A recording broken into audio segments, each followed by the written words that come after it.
Vamos a hacerlo. Ya, espero salga un buen ángulo porque lo puse así como... Mira que sí, mira que sí. Ya, chiquilla. Mierda. Mierda, vamos. Introducción, por favor. Ya. Hola a todos, buenas tardes, ya buenos días de donde nos estén mirando. Bienvenidos nuevamente al nuevo capítulo del podcast Matemáticamente Hablando. Hoy día, aplausos. Aplausos. Van a haber más aplausos ahí por nuestra fanática digital. Hoy día, chicos y chicas, tenemos unas invitadas muy especiales en este podcast que están justo al lado mío, mágicamente aparecieron. Y tengo el gusto de tenerla acá, si se pueden presentar también para que las conozcan. Bueno, yo soy Pia Vergara. Yo soy Cristel Soto. Bueno, y que no se recuerda de mí, yo soy María Paz Escobar y las tres estamos también estudiando pedagogía en educación básica. Y para nosotros es súper importante siempre poder abarcar distintos temas de educación y sobre todo tanto para docentes como futuros docentes, poder discutir y analizar lo que se nos viene y lo que nos depara a futuro como desafío en temas de educación, ¿no es cierto? Exacto. Exactamente. Y para eso, hoy día vamos a hablar un poquito de cómo primero la matemática ha sido un protagonista en nuestra vida en cuanto a cómo nosotras como alumnas en básica la aprendimos, cómo Sí. como docentes también la podríamos enseñar, también la importancia de esta en la educación y Que no es menos. que claro, no es menor y qué respaldo, bueno, vamos a ir un poco planteando ciertas investigaciones, de ciertas teorías, exacto, Experiencias. y experiencias que nos van a ayudar a entender un poquito más cómo se puede aprender y enseñar matemáticas. Entonces, para eso me gustaría primero plantear una pregunta que es un poco personal para nosotros, pero yo creo que es muy relevante. ¿Cómo aprendimos matemáticas, chicas? No sé cómo fue su experiencia. Muchos en tu años colegio. atrás. Muchos años Para mí, atrás. muchísimo más. Muchos años atrás. Pucha, al menos mi experiencia, igual lo que tengo de nociones de la matemática, porque igual ya fue hace mucho tiempo, tuve de todo un poco. Yo creo que en el aula un poco más tradicional quizá. Fue muy tradicional en el sentido de que la típica clase en donde el profesor se paraba adelante, no había como una motivación de parte del profe para que uno se adentrara como a manipular la matemática, es decir, utilizar como tanto el material concreto. Medio didáctico. Claro, exacto. No había tanto eso, sino que era más el profesor se paraba enfrente, dictaba la clase, ya la suma se hace tanto, que le pido al vecino que esto otro. Nunca hubo como una metodología o sea, nunca hubo mayor alcance para que nosotros nos metiéramos y nos equivocáramos y después pudiéramos ensayar otra cosa y después probáramos otro método y así. Cosa de que hubiese como un verdadero aprendizaje. Nunca hubo. Exactamente. ¿Se podría decir que eres como una alumna pasiva junto con tus compañeros? Alumna pasiva, totalmente. En matemáticas siempre fui una alumna pasiva, nada más que eso. Creo que yo también. Parece que la tía no se lo parece que también. Sí, también fue una alumna pasiva. Bueno, y como decía mi compañera, también fue como una experiencia como Miki Mota, fue como más un poco tradicional. Y bueno, cuando primero, segundo básico recuerdo que fue un poco más didáctico, pero ya después como un poquito más grande, quinto, sexto, ya empezó a haber como otro tipo de cómo enseñar matemática y fue un poco más tradicional. Pero sí hubo un poco de ambas, ocupamos mucho material didáctico cuando era primero, segundo básico. Qué envidia. Y eso, sí, esta relación Como cojo. sí, Claro. fue como Medio cojo, sí. medio cojo. Mira, yo haciendo recuento porque estoy un poquito más Un poquito más atrás. de las niñas. Pero en mis tiempos, claro, como dice Pia, como que las primeras partes de primer ciclo, primero, segundo básico, un poquito más dinámico, pero aún así yo me acuerdo que no ocupé mucho material didáctico, porque yo siento que ahora se nos está, bueno, lo vamos a hablar más adelante, pero el uso de material didáctico, pucha, que importante para los niños. Va a ser significativo, porque para mí fue muy traumático matemáticas. La partida, experiencia. como decía Cristian, por ejemplo, la actitud del profe de partida, la metodología era muy pasiva, o sea, muy tradicional, desde un conductismo de que el profesor te plantea todo, es como casi una cátedra más, y uno como niño solamente te preparan para escribir. Entonces, y el currículum nacional también, que abarca tanto contenido que no sabe, yo en ese entonces mucho. no entendía matemáticas, entonces cómo me metía mucha más materia si me iba mal y no. Sí. Igual yo siento que las bases curriculares ya tienen como bien planteado todo el objetivo y las habilidades que hay que tratar, pero ya va a depender mucho más del profesor. El cómo va a ser llegar a los niños esos objetivos que están en las bases curriculares. Eso ya va a depender netamente del profesor. Y aparte, bueno, esta realidad igual desde el 2004 estoy hablando hasta hoy en día no ha cambiado mucho, que es la cantidad de alumnos que hay en sala, por lo menos en las escuelas públicas, que sí, pues ya al menos está con una realidad de 45 alumnos donde la profesora era solo una, sin apoyo ni nada. Entonces era de gritos, de imponer, y entonces matemática en verdad se hacía muy traumático. Un tormento también. Pero por lo mismo... la pregunta yo creo que es importante para nosotras como futura docente y para los docentes también que nos ven y después nos pueden respaldar y podemos complementar información. Y formar una nueva generación también. Exacto, porque hay muchos cambios, como dices tú, Pía. ¿Cómo nosotros podemos enseñar la matemática? ¿Cómo podemos hacerla significativa para nuestro futuro estudiante? ¿O cómo ustedes, profesores, siguen innovando con esta investigación? Entonces, me gustaría un poco discutir esto, igual porque hay mucho respaldo detrás, que podemos sacar a flote hoy día en este podcast y nada, discutirlo. Yo creo que eso que señalé anteriormente del tema de que el profesor, que es el que hace la clase, es súper importante, pero también el cómo el profesor dicta la clase para que los alumnos participen de la clase. Sí, el ambiente que arma el profesor para hacer la clase es súper importante, porque eso va a determinar el cómo los niños se puedan desenvolver y puedan desarrollar sus diferentes habilidades matemáticas. Exacto. No sé si ustedes han escuchado, chiquillas, de un investigador francés que se llama Guy Brousseau. No sí, por supuesto. ¿Sí? Icónico. Vaya, excelente. ¿Por qué lo menciono? Y me gustaría empezar con él porque él, bueno, de por sí tiene él una necesidad y una propuesta de estudiar una situación didáctica como tal y desde el aprendizaje en cómo tanto el docente como el estudiante y el medio en sí se despliega a lo largo de un proceso de una problemática, de matemáticas en este caso. Entonces propone esta teoría de situaciones didácticas que va un poco de la mano con cómo el docente, como hablaba anteriormente, diseña esta problemática, diseña esta situación, esta modelación, claro, esta modelación, que también la vamos a hablar posteriormente, de cómo se va a enseñar la matemática. Bueno, también va de la mano un poco también de las situaciones didácticas, la situación didáctica que también plantea. Adidáctica. ¿Ya? Bueno, es cuando este autor plantea que el alumno sea capaz de resolver actividades o problemas o situaciones de la vida cotidiana y el profesor no sea tan partícipe de esto, o sea, es que el alumno sea capaz de desarrollar sus conocimientos, su construcción de conocimiento. Ojo, lo que acá decía Pía en verdad es súper relevante, que ahí ya con esta situación didáctica, esta teoría, se está cambiando el rol un poco del docente, de ser un docente tradicionalista a un docente que en verdad va a ser como un puente. Plano. Claro. Sí, claro. Hay una palabra que también se decía mucho, que es de guiar, de ser... ¿se acuerdan? Hay una palabra que... Sí, hay una palabra. Me voy a acordar, amigos. Nos vamos a acordar posteriormente. No sé por Porque qué. es muy importante el respaldo que tiene este docente desde guiar al alumno, no desde solamente someterlo o imponer cosas, ¿ya? Ay, era... mediador. Mediador. Es un mediador. Bueno, una de tantas palabras. Sí. Era... ¿Cuál era? Yo pensaba en mediador. Bueno, era...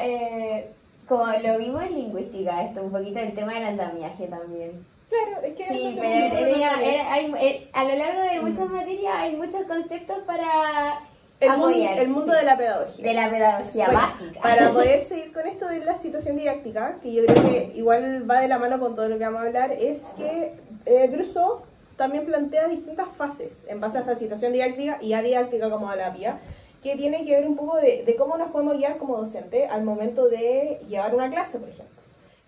Son 4 fases, que está la de acción, la de formulación, la de validación y la de institucionalización. Sí. Entonces, partiendo un poco con la acción, y aquí podemos ver un poco si es que realmente se dio en nuestro tiempo cuando éramos estudiantes básicos, ¿no?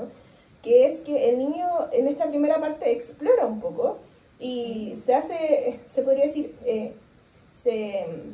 tiene un acercamiento con este problema o con el contenido que está viendo el chico, pero no va al tiro al choque con resolver, tener soluciones y listo. No, sino va que desglosando. va un poco desde su, claro, como Va dice, desglosando. desglosa de su conocimiento previo, etcétera. Entonces es un poco eso, de que entra en esta problemática, explora. Luego viene la formulación, Sí. en donde un poco resuelve este problema como tal, pero ya tiene diversas conjeturas, y aquí lo que a mí me llama la atención es que no es un trabajo siempre individual, también hay un trabajo grupal. Eso sí, Un en la trabajo siguiente fase es necesario sí, hoy en en día la hacerlo. En la siguiente fase es donde se entra a trabajar con el tema grupal, que yo encuentro que es súper importante porque al fin de cuentas nosotros mismos lo podemos ver ahora en la carrera, que todas las personas tenemos maneras diferentes de resolver los problemas, Sí, ya sea en la matemática o de ver de por sí las situaciones, todos tenemos puntos de vista diferentes y por lo tanto tenemos estrategias diferentes para resolver esos problemas. Entonces que en un aula armemos grupos de trabajo de los niños en donde ellos Lo mismo pasa Exacto. con ellos, que tienen Sí. diferentes estrategias, diferentes habilidades. Sí, Imagínate en una problemática matemática, que a mí, por ejemplo, cuando me enseñaban era yo muy así como, ay, ahí hay que sumar 2 más 2 y es 2 más 2 y no puede haber nada más. En cambio, tú tienes un abanico de metodología posibilidades. y en caso de los niños hay un abanico de estrategias y formas de llegar a una solución. Entonces es ahí donde formulando, conjeturando su procedimiento en conjunto, viene después esta validación, que a qué se refiere, que ya el chico va a tener argumentos o va a tener un respaldo detrás, ¿sabes qué? De decirle a los compañeros, porque esto sigue siendo un trabajo en grupo, en conjunto. El docente aquí aún no mete ni no siquiera... entra nada. No entra Es nada. solamente Sí, por ejemplo, puede dar resoluciones o desde- devoluciones. devoluciones, gracias. Devoluciones. Desde de una problemática, o sea, hacerle al niño, como decía Pía, de que se haga responsable de su conocimiento. Que piense si realmente está correcto o incorrecto lo que está Exacto. haciendo, pero no diciéndole que está correcto. Yo creo que ahí el tema de la retroalimentación es algo súper importante, Exacto. porque al fin de cuentas uno como docente lo que menos quiere es hacer sentir mal al niño como está mal lo que hiciste, sino que Como me pasó. eso está súper mal. Jamás, ustedes si son docentes de formación jamás hagan eso, jamás le digan al niño está mal lo que está haciendo, porque lo único que van a conseguir es que el niño se frustre y que no quiera nada más que la matemática, que Claro. es lo que no queremos en este podcast. Entonces, perdón, dale. Sino que el niño se atreva y que a partir de sus errores él vaya aprendiendo y él mismo se vaya dando cuenta así como, oh, verdad que a mí en mi experiencia cuando era niña me pasaba mucho eso. Yo en la matemática siempre que tenía un problema, muchas veces, bueno, no sé, cuando pasábamos papomudos, por ejemplo, me pasaba que me equivocaba en un signo, o me comía un signo, o hacía algo mal, siempre. Entonces ahí el profesor es donde uno dice así como, vuelva a revisar esta parte, ojo ahí. Es súper importante cosa de que el niño él mismo se vaya dando cuenta y él mismo tome esa actitud y que no sea necesario que el profesor le vaya diciendo así como, oye, ten cuidado ahí, ojo ahí, sino que él mismo después se vaya realizando esa recorrección para que tenga Muchas buena veces educación. también eso pasa, bueno, lo que plantea Brusó también está el efecto Topase, que es más o menos eso lo mismo que el efecto profesor. negativo. Es un ¿verdad? efecto negativo, hay efectos negativos dentro de esto, que muchas veces el profesor le da el procedimiento al niño de cómo hacer la actividad, de cómo resolver el problema, y el alumno no permite que que haya una construcción de conocimiento ahí, que el niño logre hacerlo por sí solo. También está como otro efecto también el Jordan, que también es conocido, que bueno, el profesor solo le dice que sí está bien la respuesta y muchas veces no está bien el procedimiento que está haciendo el niño, y el profesor solo valida la estrategia que él utilizó solo Eso yo Para lo encuentro evitar- para evitar problemas, Evitar confusiones, más problemas. confusiones todavía, entonces No hagan eso. No hagan eso. idealmente no, ojalá nunca pase eso, De hecho, nunca hacer eso. Sí, esos puntos que toca Pía de los efectos negativos que tiene la situación didáctica, como lo plantea Brusó, es súper importante porque va de la mano de la última fase, que es la institucionalización. O sea, el rol del docente que tiene en este proceso de aprendizaje del niño, de construir un saber. Entonces, si el niño lo estamos intentando que sea activo, que sea protagonista de esta construcción del saber, ¿cómo lo podemos opacar con actitudes, como dices tú, o con una solución tan rápida y listo, y como se dice, hago yo la pega mejor y listo? Es irse por el camino No es fácil. entonces, la institucionalización aquí viene un poco a, como digo, a mí siempre me impresiona este trabajo en equipo, porque a mí cuando chica nunca pasó así, o sea, fue siempre el profe Trabajo y yo. individual, sí, Entonces, trabajo individual y siempre sentados mirando una hoja completando ejercicio. Entonces, la institucionalización viene un poco a esto, a de por sí ya definir junto con todo ¿cómo se llama? El conocimiento previo de los chicos, el proceso, todas las propuestas que hicieron grupales, poder definir un objeto matemático que se esté abarcando o el medio que esté trabajando, y ya el docente más que nada le retroalimenta, pero siempre en conjunto. Entonces ahí es donde se puede retroalimentar, donde se puede formular algo más concreto, una definición, etcétera. Pero ahí es donde entra el rol docente, siempre de apoyo, siempre mediador. Pero aquí al final toda esta fase de construcción del saber es de manera positiva. Entonces hay que tener ojo también con lo que plantea Pía en esto de los efectos negativos. Bueno, esto también hace que sea un aprendizaje significativo para el alumno. Porque Totalmente. que Está comprobado científicamente, de hecho, que las experiencias personales corroboran y ayudan mucho más a que el aprendizaje perdure a través del tiempo. Claro. Perdure. Y mira, para terminar un poquito con Brousseau, porque sé que quedan otros investigadores, me acordé un poco del contrato didáctico, no sé si han escuchado también de este contrato, también. que viene un poco a sellar esto de las fases, porque si bien hay un orden y todo, muchas veces no va a haber alguna fase que tal vez no nos va a funcionar, o sea, la vamos a llevar a cabo y por alguna metodología, por alguna situación externa del estudiante, no se va a poder llevar a cabo. Entonces, siempre este contrato didáctico son en base a las instrucciones que se dan, pero siempre va a estar en constante cambio. O sea, ¿qué significa? Que nosotros como docentes tenemos que estar igual... Flexibilizar un poco. Exacto, tenemos que flexibilizar.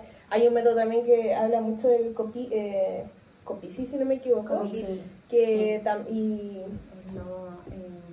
hay uno que es el COPICI, pero también hay que estar atentos en ponernos en situaciones de qué pueda pasar, de poder planificar, que también lo vamos a ver más adelante, de toda esta problemática y contenidos que abarcan los niños, que siempre va a estar en constante cambio. Así que como docentes tenemos que estar ahí, siempre brindando más opciones a los chicos, no dejarlos con A algo. propósito de lo que estaba hablando, yo creo que sería una buena instancia para adentrarnos con otro exponente importante que vendría siendo Duval. Duval.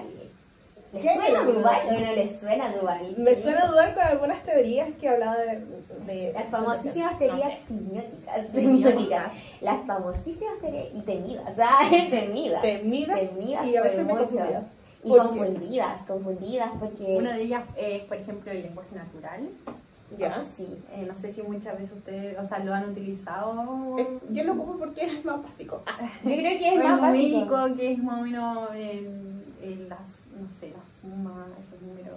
Es que yo creo que eso es un tema que es súper importante de conversar porque, a ver, como ya hablábamos, todos los niños tienen maneras diferentes de resolver problemas. Exacto. Y eso implica estrategias diferentes para resolver problemas. Sí, Y eso implica formas diferentes de expresar los problemas. exacto. Por ejemplo, no sé, a mí me pasaba que hubo un tiempo que en matemáticas, en álgebra, nos enseñaban mucho, por ejemplo, el tema del lenguaje natural, cómo expresar problemas, no sé, un número aumentado en palabras.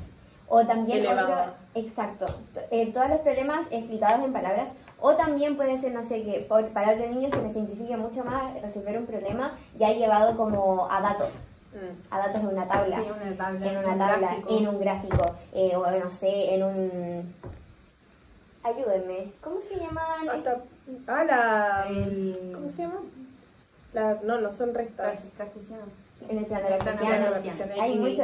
Para todos, yo creo que a todos, las matemáticas quizás a veces se nos dificultan un poco, pero todos encontramos alguna estrategia que nos convenga o que nos represente un poquito. Claro. Exacto. Y de hecho, no sé si con el tema dual hay como una metodología un poco o un esquema que es cuando pasa de un registro a otro, Sí, eso o cuando es un registro El famoso tratamiento y conversión. Conversión. Tratamiento y ¿Cómo puede ser conversión. ahí un poquito? No sé si te acuerdas de eso. Sí, O sea, Sí, es que ¿puedo en sí, agregar miren, un poquito? yo creo que una forma súper simple de asimilar lo que, al menos yo, esa es la forma en la que yo lo aprendí, que a mí me costó como, o sea, que me facilitó aprenderlo, Sí. es el tema de que el tratamiento en sí es como la forma en la que en un mismo tipo de lenguaje, por así decirlo, sí. se puede ir cambiando. Por ejemplo, para ti va a ser mucho más fácil que yo te diga un medio, y para la María Paz va a ser mucho más fácil que yo el medio se le escriba como una fracción para entenderlo, para resolverlo. Eso es como la La conversión. conversión, porque ahí estamos pasando a dos diferentes. Dos Ahora, cifras distintas, exacto. O para ti, tía, va a ser mucho más fácil que yo te diga 0,5 para relacionar en un medio. Entonces, Claro. en ese 0,5 ya ahí hay un tratamiento, porque ahí ya está en un Tiene mismo dos tipo de tipos, dos representación. opciones, claro, en Exacto. uno mismo. Entonces, es súper importante que nosotros como docentes manejemos ese tipo de tratamiento y conversión, cosa de que a la hora de enfrentarnos a, imagínense, un curso de 40 niños, Sí. en esos 40 niños Con una representación no basta. no necesitan más basta, ejemplos. no basta, tenemos que tener un manejo total de todas las representaciones, cosa de Exacto. que podamos llegar al aprendizaje individual de cada niño. Es súper importante, es muy importante. Sí, es verdad. Concuerdo Y eso, contigo. y eso es como súper importante en cómo nosotros vamos a finalmente modelar todas estas tareas, estas problematizaciones. Sí. Porque es un desafío. Es un ¿Cómo, desafío, cómo tú totalmente. planteas al final, como tú dices, una clase, una problemática, algo que sea accesible y significativo para los chicos? Yo tengo una opinión muy personal ¿Ya? respecto a ese tema, que yo, como hablábamos al principio de nuestras experiencias personales, yo Sí. siento que el tema del modelamiento matemático nosotros nunca lo vivimos, al menos las generaciones más antiguas. Yo siento que No. eso es algo que se está implementando, Ahora se o sea, está- es algo que en la teoría es antiguo, o sea, ya estamos hablando de estos exponentes, ya no son del año pasado.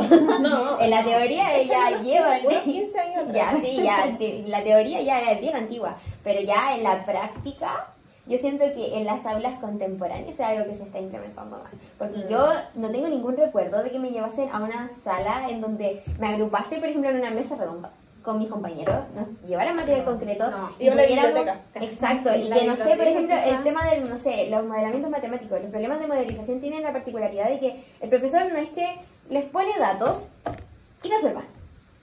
No es así, es un tema de que los niños tienen que pasar por todo un procedimiento en donde ellos tienen que extraer datos, tienen que buscar, tienen que ingeniarse el problema, cómo resolverlo, plantearse estrategia, y ahí es donde se devuelve el tema de la devolución. Y todo desarrollar eso. habilidades, que eso Exacto, también es importante. es súper importante. Y son las habilidades que ahora también el currículum nos da, porque es Que se como ocupa en modelar, realidad en casi todas las argumentar, materias, o en sea, todas la las habilidad materias. de desarrollar esa Todo habilidad es está súper como- importante es para superimportante. ciencia, historia. Entonces yo siento que el tema del modelamiento es súper importante que los niños tengan un constante error y ensayo en sus trabajos, porque como ya habíamos mencionado, las experiencias son mucho más significativas a la hora del aprendizaje. Entonces ese constante error y ensayo es muy importante para que los niños logren realmente llevar un aprendizaje que perdure a través del tiempo.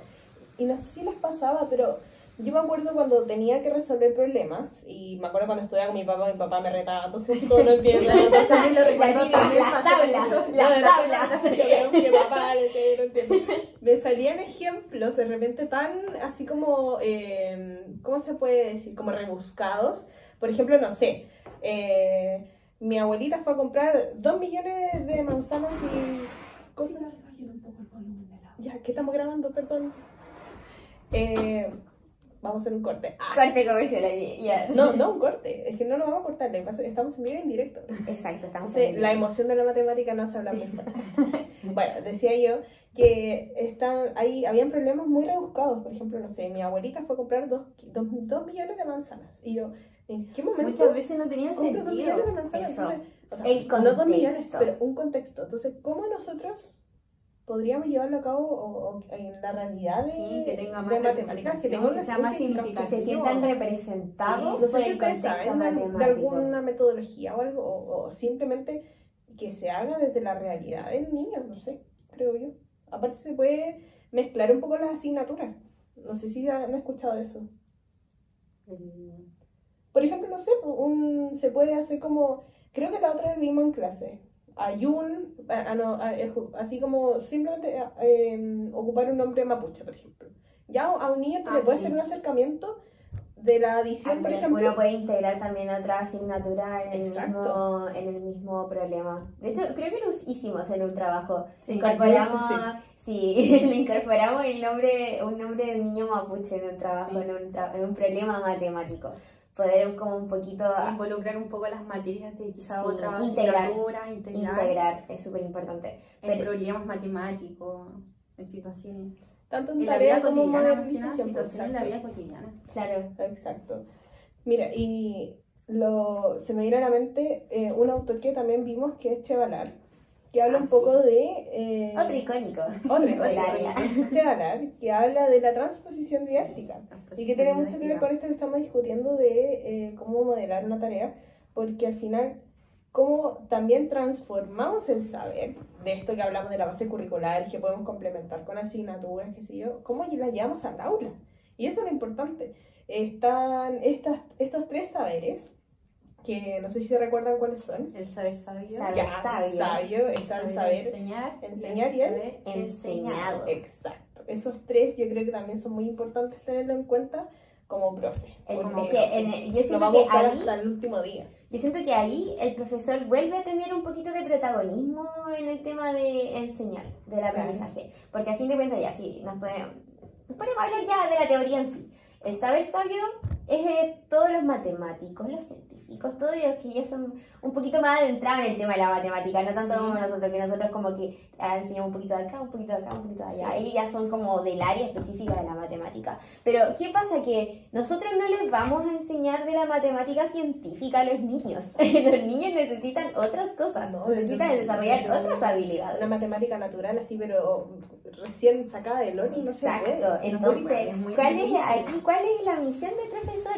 La misión del profesor es tomar todos esos contenidos y recontextualizarlos, cosa de que pase al saber enseñado para que el niño pueda aprender estas cosas y porque no puede aprenderlo como lo enseñan los matemáticos. Entonces, el rol del profesor aquí es fundamental, cosa de que la información y el aprendizaje llegue a los niños. Buscar diferentes metodologías de cómo enseñar estas materias, estos puntos. Claro, importantes. desde lo científico, como tú dices, desde lo curricular, pasarlo al aula. Esa es la cosa. Y que sea de este, bueno, puede ser externo, interno, ahí eso es lo que también se plantea, pero siempre buscando como una forma de modelar el conocimiento al final. Claro.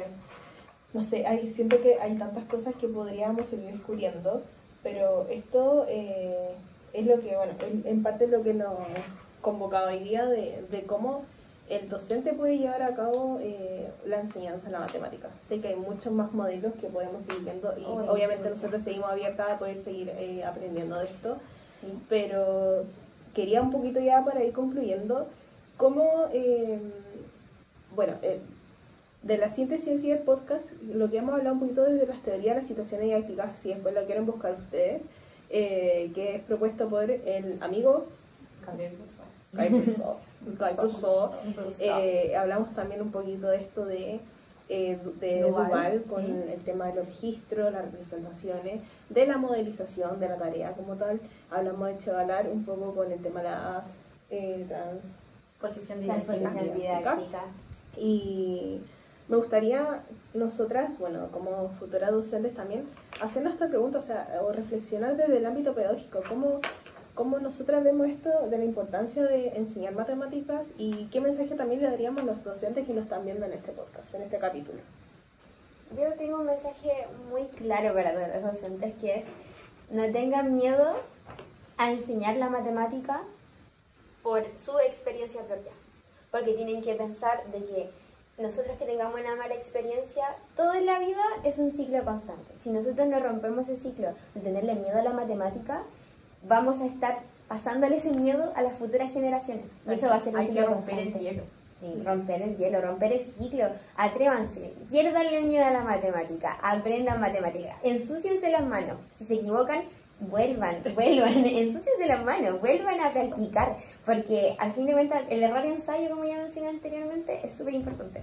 Aprendan, y cosa de que su aprendizaje sea tan significativo que logre llegar a los niños, porque al fin de cuentas, para ahí estamos con cosas. Los profesores que más nos marcan son los que nos dejan enseñanza significativa.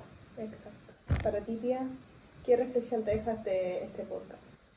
Bueno, también lo mismo, lo ideal es un poco abordar las teorías que hablamos un poco porque hace que sea un enfoque de enseñanza efectivo. Claro.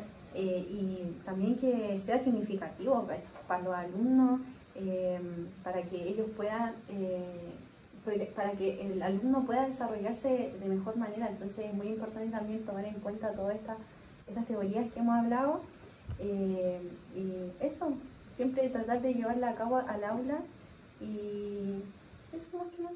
Me gusta y en verdad agradezco que estén acá porque discutir esta situación con más personas es mucho más significativo que estudiar uno para uno solo y siempre llevarse todo para uno. Así que, en verdad, un aplauso para nosotros. Un aplauso. Bueno, también sugerirle a ustedes, también público que nos va a ver, que se animen a hacer un podcast hablando sobre diferentes didácticas que hay de matemáticas. Con sus compañeros. Iba a decirte una cosa, bueno, que en verdad lo he dicho en todo el podcast, pero lo que me marcó y lo que, según lo que han dicho las niñas, es la importancia del rol del estudiante. O sea, aquí tenemos que, nosotros como profes, hacer que el estudiante sea el protagonista. Dejemos el egocentrismo del profesor y pasemos el Somos egocentrismo del alumno. Profes, pero que el alumno sea el doble de importante. De la matemática, que es lo que nos estamos viendo y el desafío grande que tenemos en la educación chilena de poder ir mejorando. Así que en verdad, ahora sí un aplauso, por favor. Un aplauso. Agradecemos también por este espacio que siempre las redes sociales nos dejan, que es llevar a cabo este capítulo de podcast. Van a haber nuevos capítulos, así que estén pendientes a las páginas, redes sociales, y también cualquier comentario, crítica constructiva, sobre todo de docentes, bienvenidas sean. Nosotras estamos recién aprendiendo y tenemos un desafío muy importante en nuestra carrera como futuras docentes de educación básica. Así que aquí, bueno, van a venir más adelante anuncios publicitarios para también agradecerlos por los que nos auspician. Y nada, nos estaremos viendo en un próximo capítulo de Matemáticamente Hablando. Gracias, chiquillos. Buena semana. ¿Cuánto hicimos?